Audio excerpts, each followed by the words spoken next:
Hi, folks. Apologize again for the odd lighting. But happy Sunday evening. I'm speaking on behalf or for the distance learning community. It's the 1302 class that is paired with Dr. Duff. What did I say? That Dr. Dolph Briscoe, DB, his history 1302 class, and I figured I'd weigh in on some things because you all haven't gotten to hear my meanderings in the past couple weeks with regard to the history subjects. Some of you are probably quite glad about that, but in the event that you want to hear what I have to say about certain things, I'm making this video. So I'll talk a little bit about a couple of insights about the New Deal.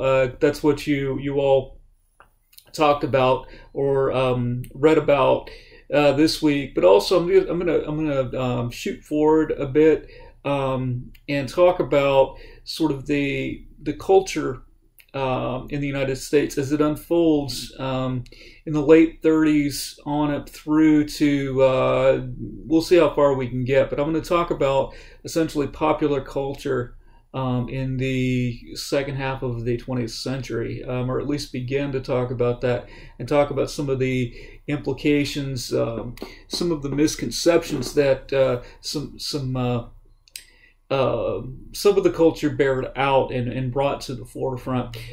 This is extemporaneous, so if I, jump around a bit or whatever, I apologize.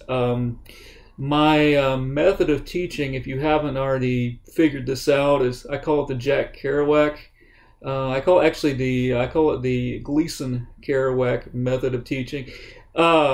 Jack Gleason being Jackie Gleason, who actually becomes very, very famous in the 1950s as an early television pioneer, most well known for The Honeymooners. He would infuriate the people that he worked with because he refused to rehearse. He said rehearsal took the edge off of off of his performance, so he refused to rehearse. And people like Art Carney, it really kind of drove him nuts.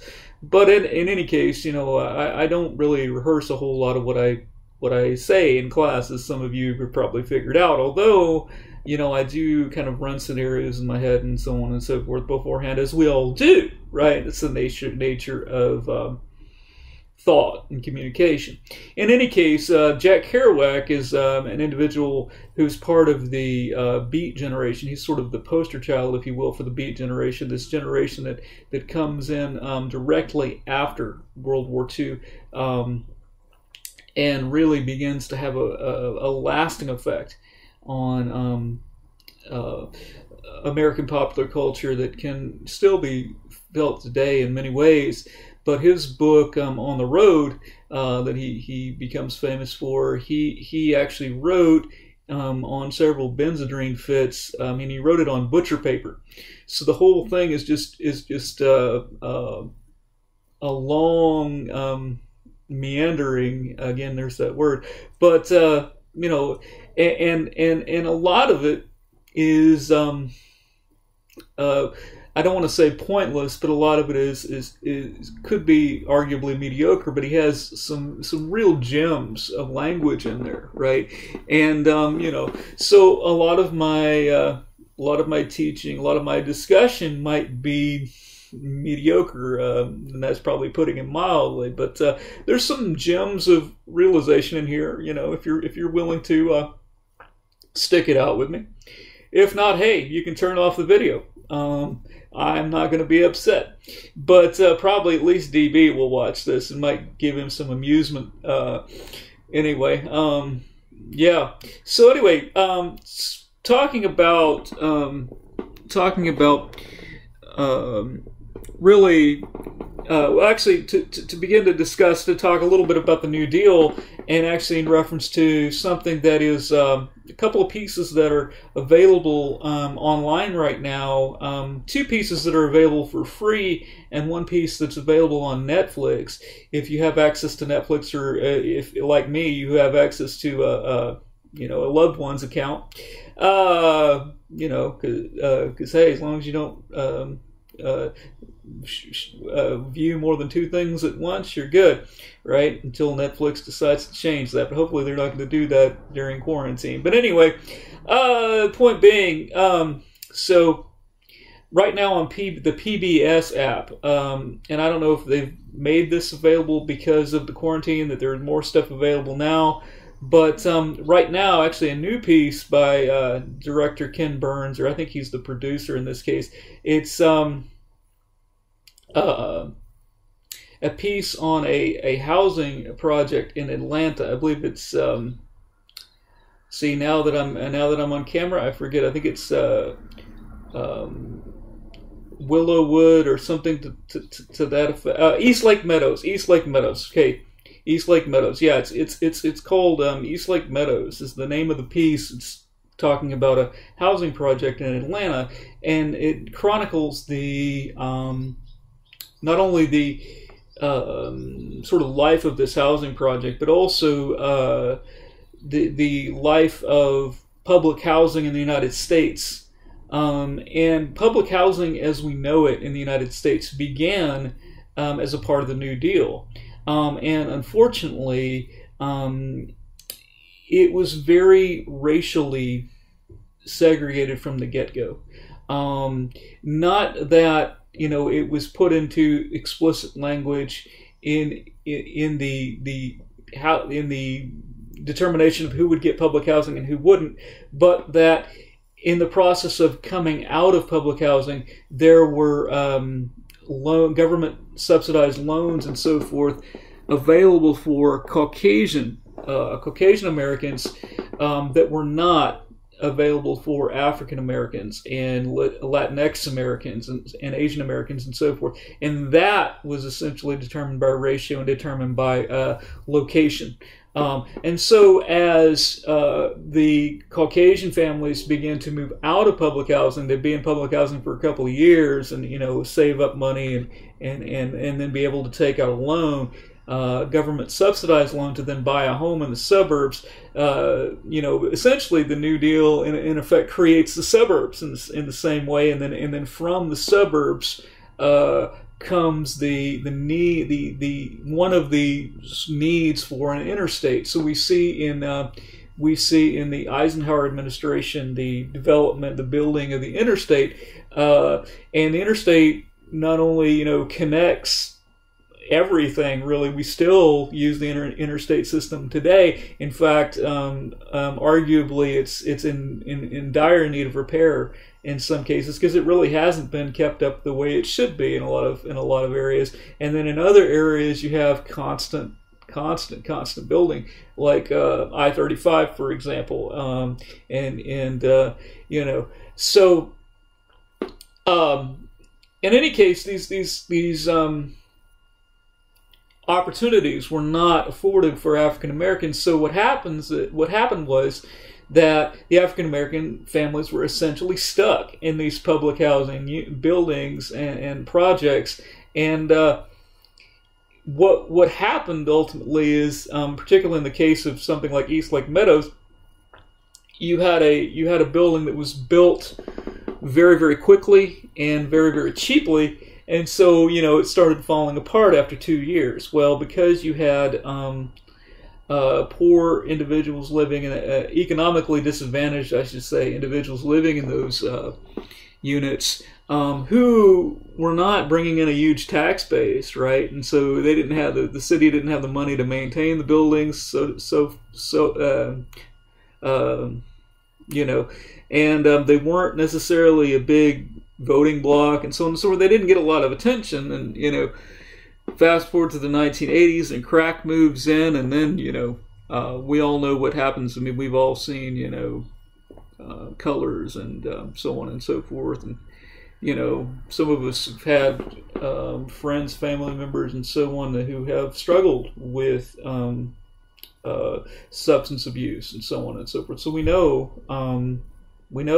the damage, right, that can bring to a family, to a community, and so on. So, but it it really started with the New Deal, this whole thing of public housing, which was arguably a very good idea and very necessary, given that prior to public housing, you had people living in just absolutely, subhuman conditions. If you recall,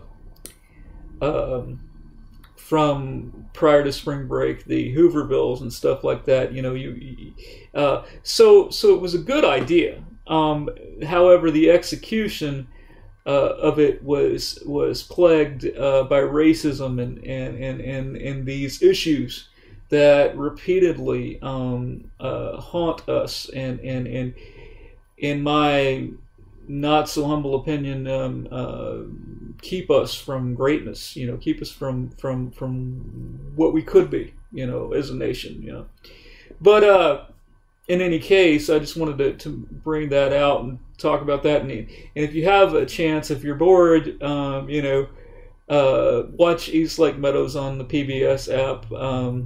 Also, another piece that is directly relevant to the discussion for this week, as well as harkens back to what you DB talked about probably about a month ago. The Ken Burns series, The Roosevelts, is also available, and I think that may also be available on Prime. I'm not sure, or Netflix. But so in The Roosevelts, it's basically talking about how collectively the accomplishments of Theodore and Franklin Roosevelt, although they were of different generations and although they were of different parties, they both had this vision of the presidency that really defines what the presidency is today. Because prior to the Roosevelts, if you recall from your History 1301, the predominant view of the presidency throughout the 19th century was the Jeffersonian view. The Jeffersonian view basically said that the president, the president in the executive branch, cannot do anything that is not explicitly stated as a power of the president in the Constitution. The Roosevelts took the opposite view. The Roosevelts say, well, if the Constitution says the president if the Constitution doesn't say the president can't do it, then there's no reason why a president can't do it, right? If that makes any sense. So in other words, hey, the Constitution didn't say I can't do this, so I'm going to do it, And that's and if you recall, both of the Roosevelts served in very had some very difficult circumstances, particularly Franklin in the Great Depression, and some people, DB alludes to critics of Roosevelt, and in fact, my grandmother's family, father and so forth, they were not fans of the Roosevelts. They felt like the Roosevelts, as in Franklin and Eleanor, they felt like they were essentially communists. I mean, or fascist, because they felt like the New Deal was very much put up or shut up, fall in line, do things this way, and so on. But looking at it from another point of view, looking at it from probably the point of view of Franklin Roosevelt. I mean, I can't speak for Franklin Roosevelt, but really what he did was very pragmatic. I mean, he adopted Keynesian economics, which was essentially the opposite of the trickle down. What in the 20th century became known as Reaganomics or trickle down economics. The idea is that you fund the wealthy, and the wealth of the privileged would then trickle down into the economy, right? That was the philosophy of Ronald Reagan. That was the philosophy of that's arguably the philosophy of Donald Trump, and arguably the philosophy of George W. Bush primarily. So, and with that comes a lot of deregulation of markets and so on and so forth. But however, this points to why, in fact, history is important. Why I study history? Well, after the stock market crash of '29, there were fail-safes put into place. And so if you've been following the news, I think, and I'm not 100%,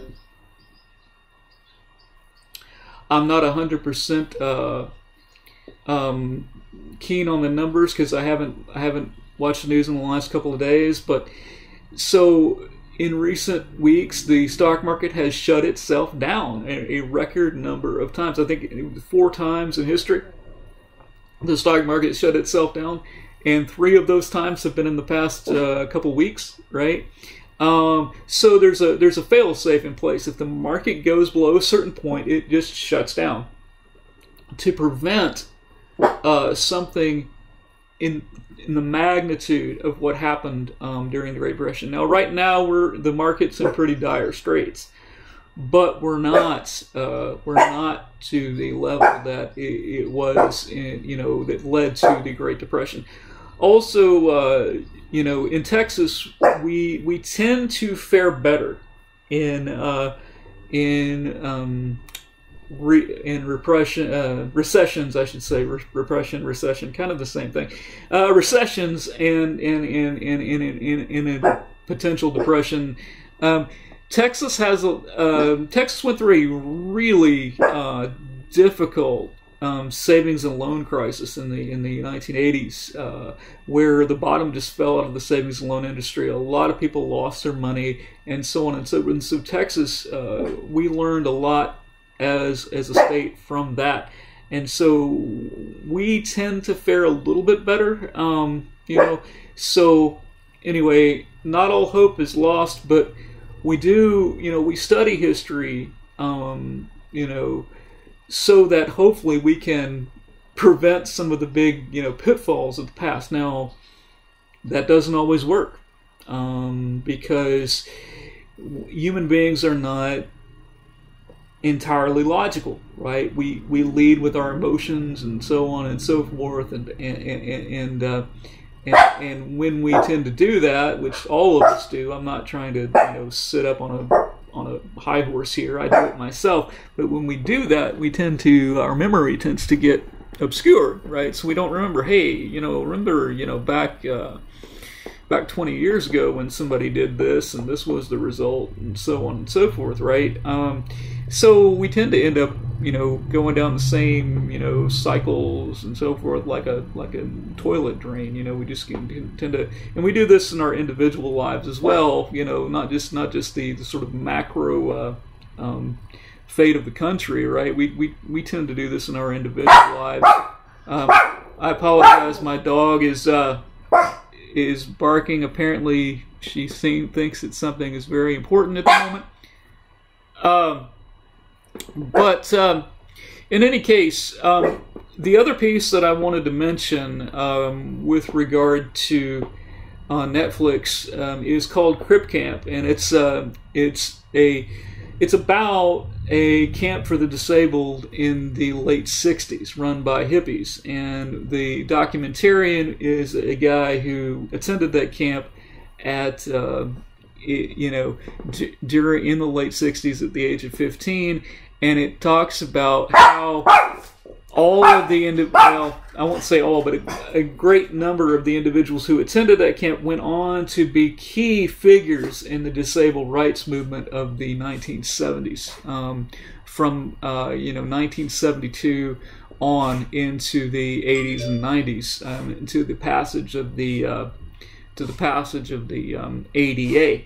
Americans with Disabilities Act, but it's really kind of an eye-opening piece. I have a vested interest in this subject, obviously, but there's stuff that I learned by watching this.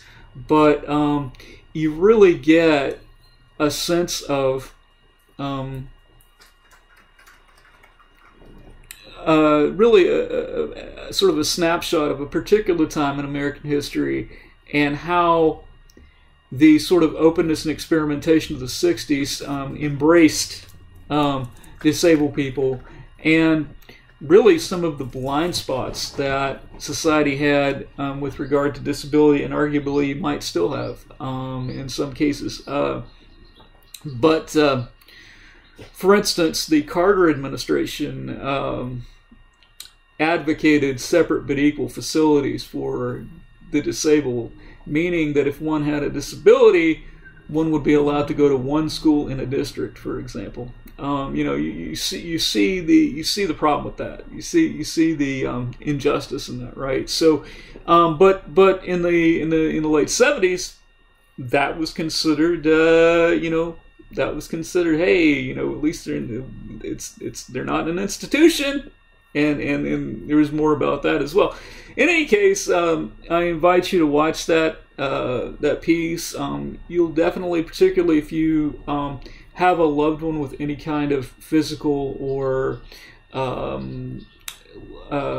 mental or emotional challenges, it'll be fairly meaningful for you. So I advise you to watch this. We're already at 21 minutes, so I'm going to keep going, and certainly you can pause this at any time. You can come back to it. You can bookmark it. I'm just going to keep going here because, well, I like to talk, right? Why else would I be a classroom instructor, right? Anyway, so let's talk about.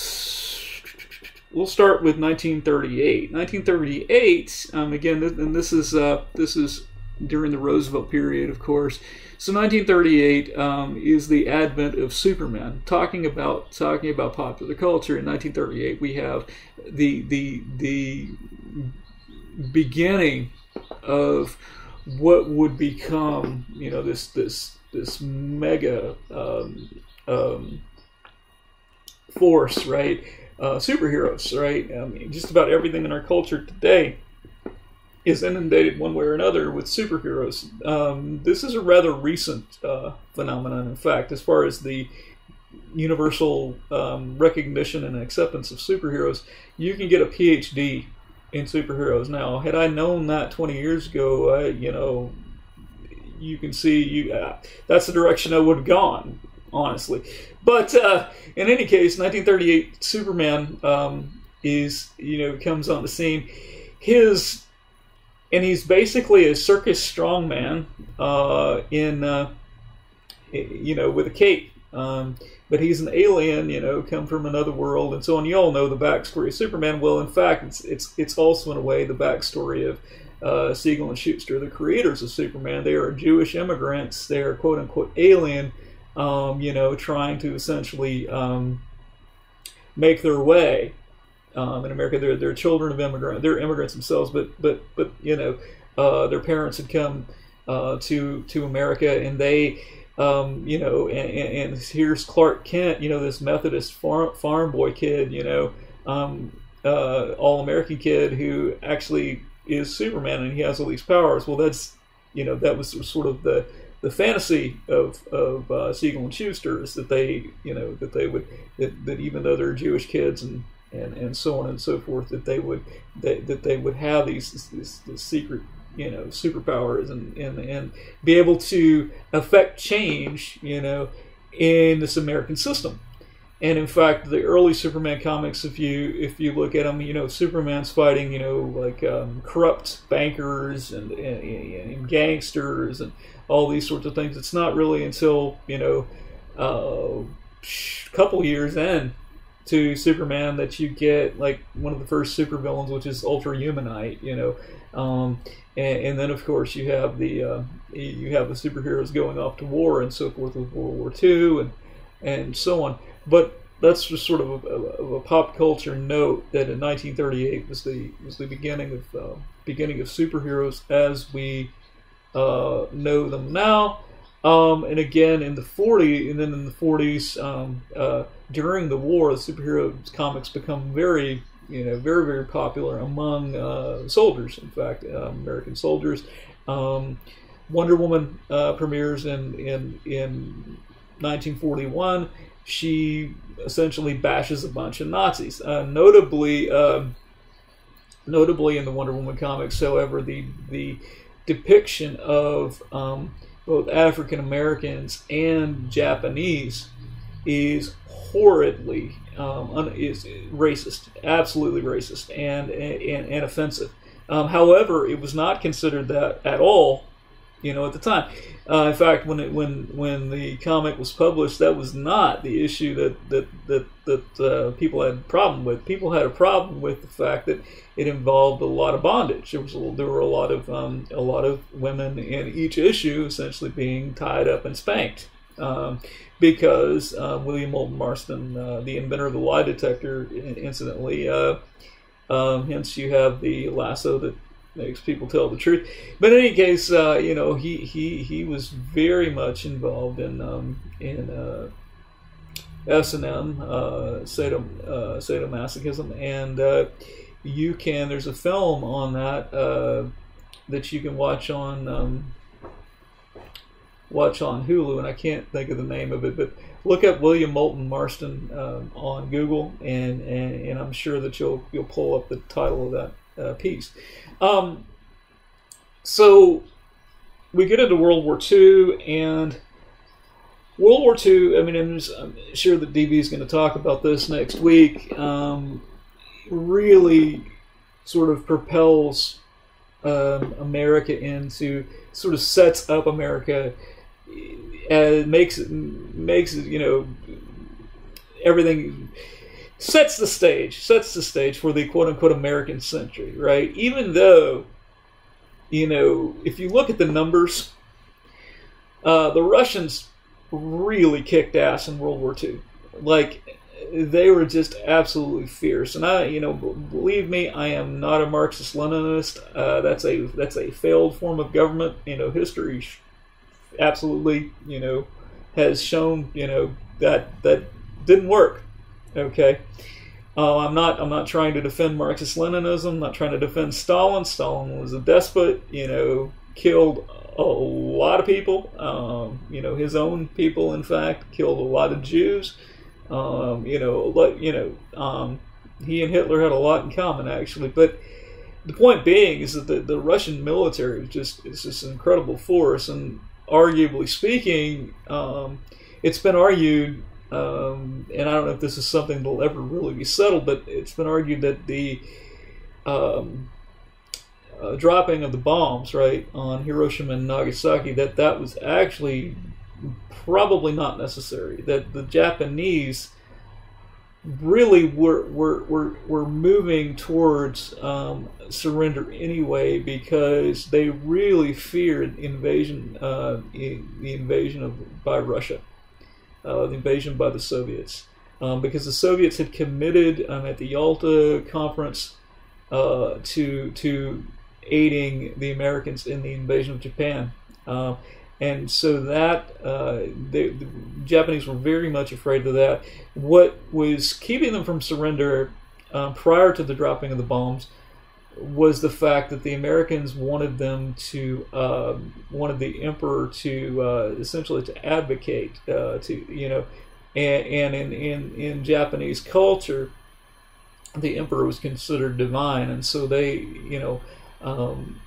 Japanese had at that point, weren't so much worried about military surrender and so forth. They wanted to save face. They wanted to keep the position of the emperor, and so they were reluctant to surrender. Then, of course, bombs were dropped and so on and so forth. And history is what it is. But arguably. A number of historians, again, not the sort of mainline,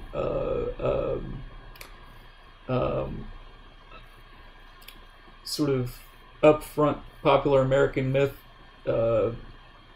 historians, but there are historians out there that really question, whether the dropping of the bombs was necessary, as there are historians out there who question whether the American Revolution was necessary. Some people say, and again, I'm playing devil's advocate here. I'm not, a loyalist to the British Crown at all. I don't care for the British monarchy one way or the other. you know. But no, a lot of people say, well, yeah, Parliament should have been taxing us. They, you know, they were paying for a war that that essentially benefited us, i.e., the War of 18, the French, the French and Indian War in 1763. You know, essentially Parliament funded that in defense of the colonies, and so a lot of people say, well, why shouldn't they have, you know, that? But by point of fact, what happened, and this is like really great. This is, you know, this is in my opinion one of the things that makes America wonderful, is that, you know, a bunch of amazing intellectuals, right? Benjamin Franklin and so on, you know, Washington, all these guys used to get drunk together, right? I mean, this is simplification, right? But basically, in a series of taverns and so forth over a number of years, people developed, you know, what would become this idea of representative government, and or modern representative government. And what they did is that they sold the people a scenario, right, that the people could get behind, which was no taxation without representation, right? Which wasn't entirely true, but you know, the people bought it. And so, and these guys' ideas, to one degree or other, become reality, which is great. And you see this happen in other countries as well. Sometimes in some very sort of with some terrible consequences in some cases, like for instance the student revolution in Iran, right? That was supposed to be a very benevolent thing. You're going to go out and you're going to get the despot government out. We're going to have an idealist, you know, sort of utopian Muslim government and so on. That's not what happened. I mean, if you've read anything or seen anything with regard to Iran, and you know that's not what happened. Okay, so so yeah, you know, sometimes these things backfire and get nasty, but in our case, you know, it worked out quite well, you know. So yeah, you know, America's a remarkable place, and we have a remarkable history. It's not pristine, you know, and that's what I want to. That's really what I want to talk about. Talking about so fast forwarding a bit, you know, after the war, you have, well, for a couple of years, everything, you know, seems like it's going to be great. Very much like, you know, when I was growing up, we had the Operation Desert, was it Desert Storm, the first Iraq War. After that, essentially after the fall of the Berlin Wall, and then the first Iraq War, everybody thought, ooh, you know, things are going to be great, you know, and America was really on top, you know, and it was a great sense of optimism and so on. That's what we had. That's what America was experiencing after World War II. You know, Russia was our allies and so on and so forth. Although there was already some building tension there. But fast forward a little bit, and you get, and Russia has the atomic bomb. Okay, and tensions are already by that point had been building with Russia, and I believe Russia got the atomic bomb, and DB will correct me if I'm wrong, but I believe it was either 48 or 49. Russia got the atomic bomb, possibly 47, but somewhere in there. And so at that point, people are like, whoa, you know, we are not necessarily alone here in this race. And so with the development of the bomb and technology, really, so technology often drives culture, right? And vice versa. It's kind of a dialectic with that, and even now, and also, you know, quote unquote acts of God, like for instance this coronavirus pandemic, also drive culture, right? So, and we're seeing that now with our electronic means of communicating and so forth. And you know, and also there are people on various levels that I've kind of encountered over the past couple of weeks, just in passing, who are, you know, people, or I've heard of, you know, who are scientists and so on and so forth, who are collaborating to try to find a cure for this and try to find treatments and so on and so forth, and even on a very practical level, you know, on a more mundane levels, like for example, HEB here in San Antonio. HEB was one of the most prepared grocery chains in the country for this, because they had been in communication with their colleagues in China, you know, previously, before this hit here, and so they kind of knew what to expect. And so HEB has been preparing for this for a while. So that's why, you know, you can go to HEB now, and for the most part, stuff is stocked. Now, if you want toilet paper, they're gonna hand you a thing of a 4-pack thing of toilet paper, and that's the only toilet paper you're gonna be able to carry out there. Which I feel bad. I was talking to a friend of mine last night who has a household with a lot of people in it, and so, you know, a 4-pack of toilet paper is gonna last them, you know, 5 days, you know. So, you know, that kind of thing is unfortunate. But in any case, you know, we have the but so with the advent of the bomb, right? There began to be this sort of paranoia, this tension, right? That you know, tomorrow could be my last day. You know, what's the whole point? You know, what's the point? You know, if all life as we know it can be blasted away in an instant, you know, what's the point of anything and everything, right? And this is a harkening back really to the sort of bleakness after World War I as well, because after World War I, again, remember, a lot of the writers, case in point would be somebody like Wallace Stevens in a poem like Sunday Morning, for example, you know, really contending with the, you know, if human beings are capable of all this devastation and so on and so forth, you know, and what kind of a God, you know, would allow this to happen, basically, is the kind of question that people begin to ask. So this comes around again in an even stronger, with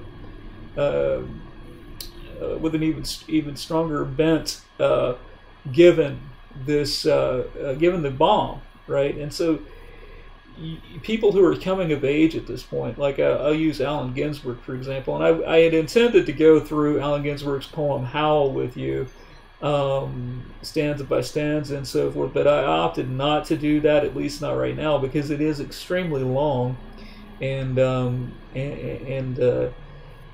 most of you would not really want to go through that, and you're not necessarily being tested on that, so I didn't necessarily want to do that. If I can find a link to it on YouTube, I will, I'll put it in the comments. But Ginsberg in 1947 was 17 years old, and he comes to Columbia University in New York, and you know, meets up with Jack Kerouac, who'd been he'd been a football player who'd been injured, and so he lost his football scholarship and so on and so forth. And they were both literary. They you know, and they were all into jazz and marijuana. That was sort of the connecting factors. There's jazz and marijuana, and of course this is the time of reefer madness, right? This is, you know, actually reefer madness was the 30s, but the notion that you know reefer is like the worst thing ever, and it leads to all this terrible stuff, and of course that's myth. You know, that's this.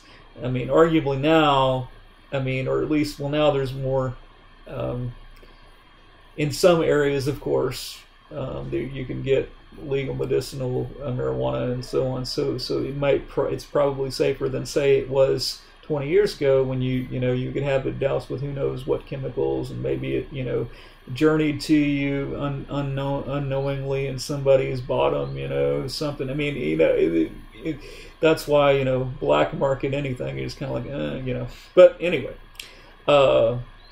yep. Think about that when you're if any of you partake.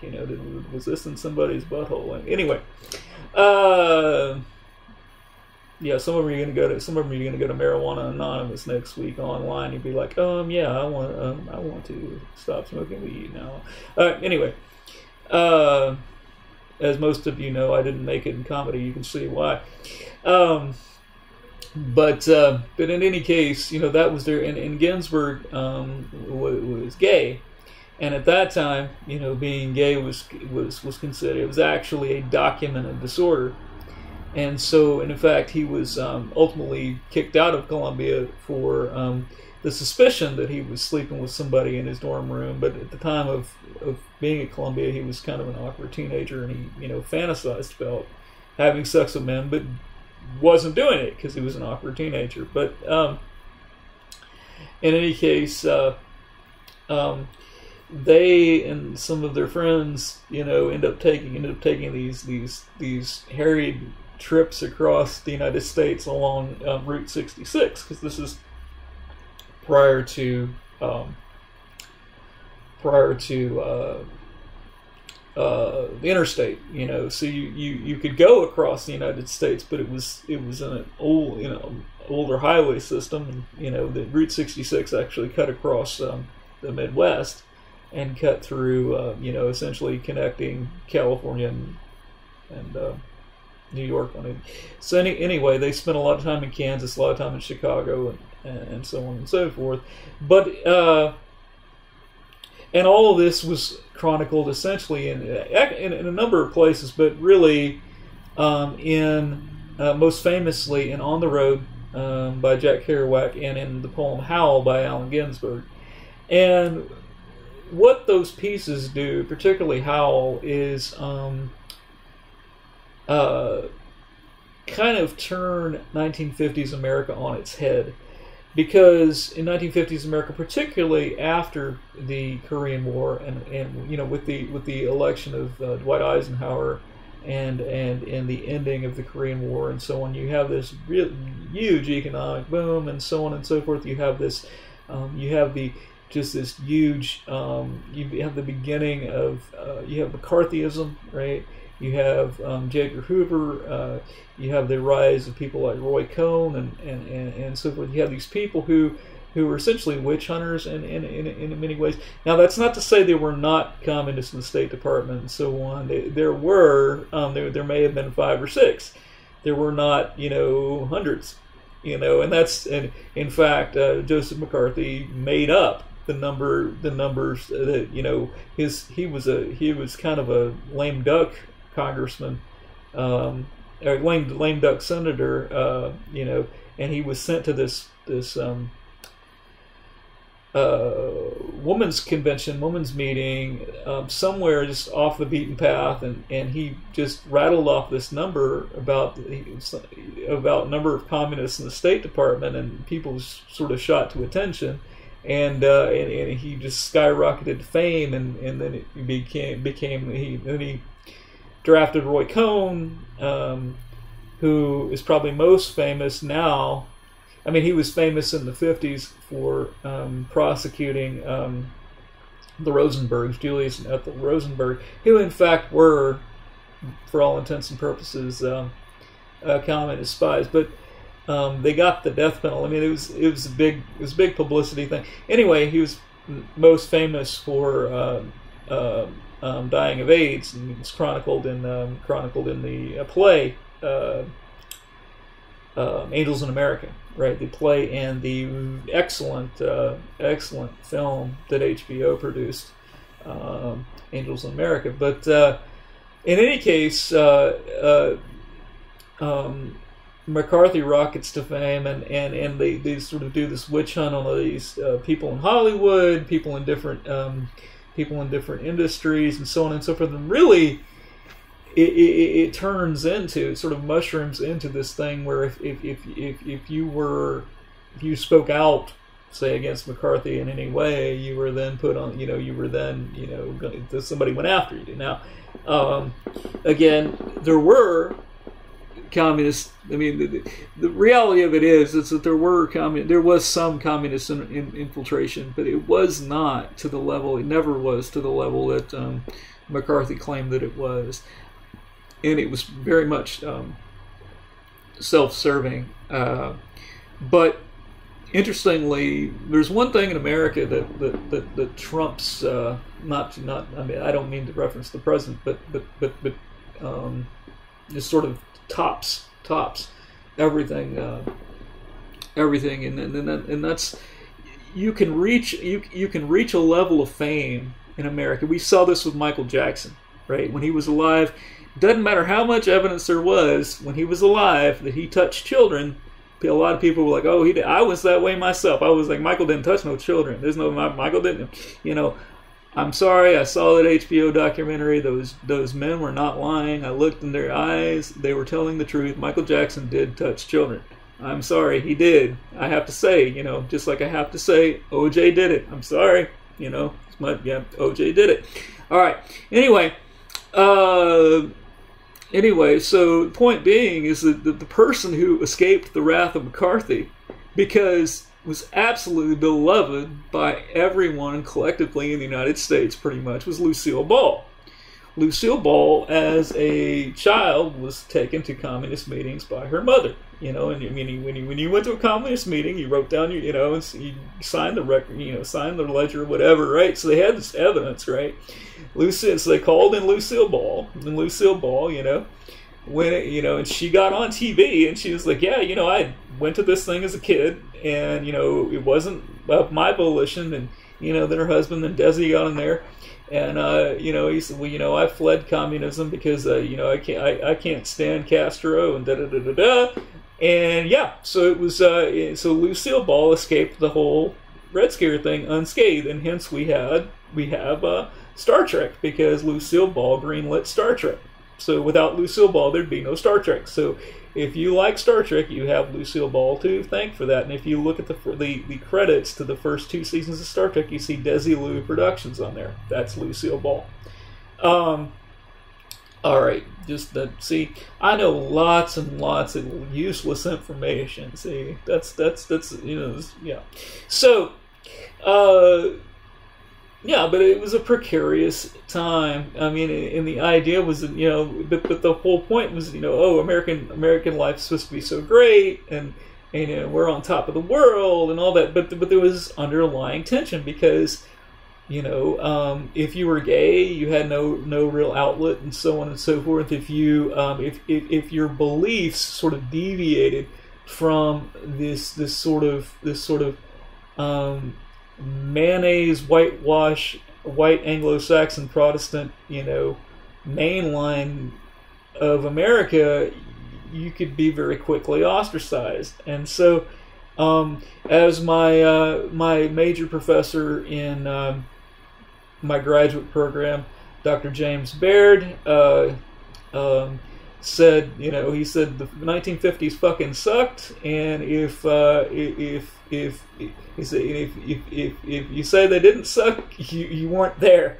He said until Howl came out, because when Howl came out, you had, he said that kids, got Howl, and it's a very slim. The original Howl and Other Poems book is a very slim book, and people would shove it in their back pocket. Boys would shove it in their back pocket and carry it around and read it, and so on. Kind of like white dudes out in the country, getting their Public Enemy tapes and driving up on the hill and listening to Public Enemy in their pickups, in the 1980s. It was that kind of thing. Or people listening to Richard Pryor albums in the 70s in their basement. It was a sort of this forbidden thing. And it's interesting because Howl, if you read it, and again, hopefully I hope to find a link to it, and I'll put it in the comments. But it's all about gay sex and all kinds of stuff. You know, and the vast majority of the people reading this are you know, straight people, you know, just by way of, you know, percentages, right? And so, but they're reading about gay sex, they're reading about all these different things, and it's just like completely eye-opening, you know, but it flies in the face of you know, convention at the time, and the term beat, as in beat generation, which is the name that was coined. It was sort of coined, the name that was coined for this group of writers, right? It means as in beat tired. I'm tired of my voice not being heard, right? So I'm going to scream, I'm going to yell, I'm going to, you know, and so on and so forth. Even I'm beat, I'm tired, right? And Jack Kerouac also likens it to beatitude, as in the Beatitudes of Jesus, and so in any case, and then of course the popular media labels them beatnik as a menace, as a menace, as in Sputnik, and of course Sputnik, that's another thing. Sputnik is I believe in 1957, Sputnik is this Russian satellite. You know, it was the first satellite, was this Russian satellite. And again, you know, it's building tension where, you know, ooh, the Russians could be spying on us, you know, at any time. And of course now we can kind of look at that laughingly, because we all know there's really no such thing as privacy anymore. You know, and it's just... but yeah, I mean, people were very, very, very concerned about this radio satellite, you know, Sputnik, and so the term becomes beatnik, because these writers were like a menace, right? So, you know, and of course now in the past say decade or so, 15 years, decade or so. You know, you have shows like Mad Men and other things that have delved into this idea. And in fact, Merle Haggard, before he passed, the great country singer, said that when he got out of prison in the early 50s, he said everybody he met had a smile on their face. You know, there was, and people were going and going and going, and, you know, building the interstate and doing all these kinds of things. He said the whole society was basically on speed, was basically on Benzedrine, you know, and you know, and in Howl and in On the Road and pieces like that, you had people readily admitting to that, you know, that yeah, they, you know, but your suit and fedora wearing people, they might have been on it too, but they weren't admitting to it, you know, but they're, you know, and so on, right? And interestingly, in the second stanza of Howl, you have this repeated Moloch, Moloch, Moloch. You have this term Moloch. Well, those of you who are familiar with the Hebrew scriptures know that Moloch references this Middle Eastern deity, right? This non-Hebraic deity that actually people would sacrifice their children to. They'd throw children in the fire to sacrifice to Moloch. So in the poem, Ginsberg is equating essentially what we would come to call the United States military-industrial complex, you know, to Moloch, right? That, you know, the U.S. is big and powerful and on top, but at what cost, right? What are we sacrificing as a society to get there, you know? And that's a question that's still with us today. That poem, Howl, begins with the statement, "I saw the best minds of my generation starving, hysterical, naked," right? So Ginsberg's critique ultimately is, you know, we have this great and powerful military-industrial complex and so on and so forth, but is it worth the best minds of our generation? Is it worth essentially our children being, you know, devalued, the hearts of our children being devalued and that sort of thing, right? Is it really worth that? I promise you I'm going to end this video, and I'll probably follow it up with another one. One more point on Howl, and I will follow this up with another video because I want to talk more about pop culture and the unfolding of pop culture, and I've only really gotten to the 50s here. But so another way that the poem Howl and Ginsberg ultimately changed the United States forever is that in 1956, upon the publication of Howl, what happens is that when the books come when the books are printed and they come back to San Francisco, they get held at customs because the customs claims that they're pornographic, right? So there's a big trial that ensues. State of California versus Fairleigh Getty, I believe, or maybe it's the city of, I can't remember. I have to look it up. But basically, the judge rules in favor of Lawrence Fairleigh Getty, the publisher, and Allen Ginsberg, the poet, ultimately. And what he says is that it is not pornography, and a piece of art, okay, a piece of art, an artifact, is not pornography if it has redeeming cultural value, right? And although, looking at Howl, it talks about cock and endless balls and stuff like that, it talks about some very, very important cultural issues, and gives a portrait of what's going on in culture at a particular time, and so that's redeeming cultural value. So then, it is not pornography. It is not explicitly pornography, right? That ruling is still with us today. That is the litmus test, right, for what is considered pornography versus what is not, right? And so something like, for example, Vladimir Nabokov's Lolita, right, would not be considered pornography because it deals with issues of culture, issues of psychology, and so on and so forth. Whereas, Behind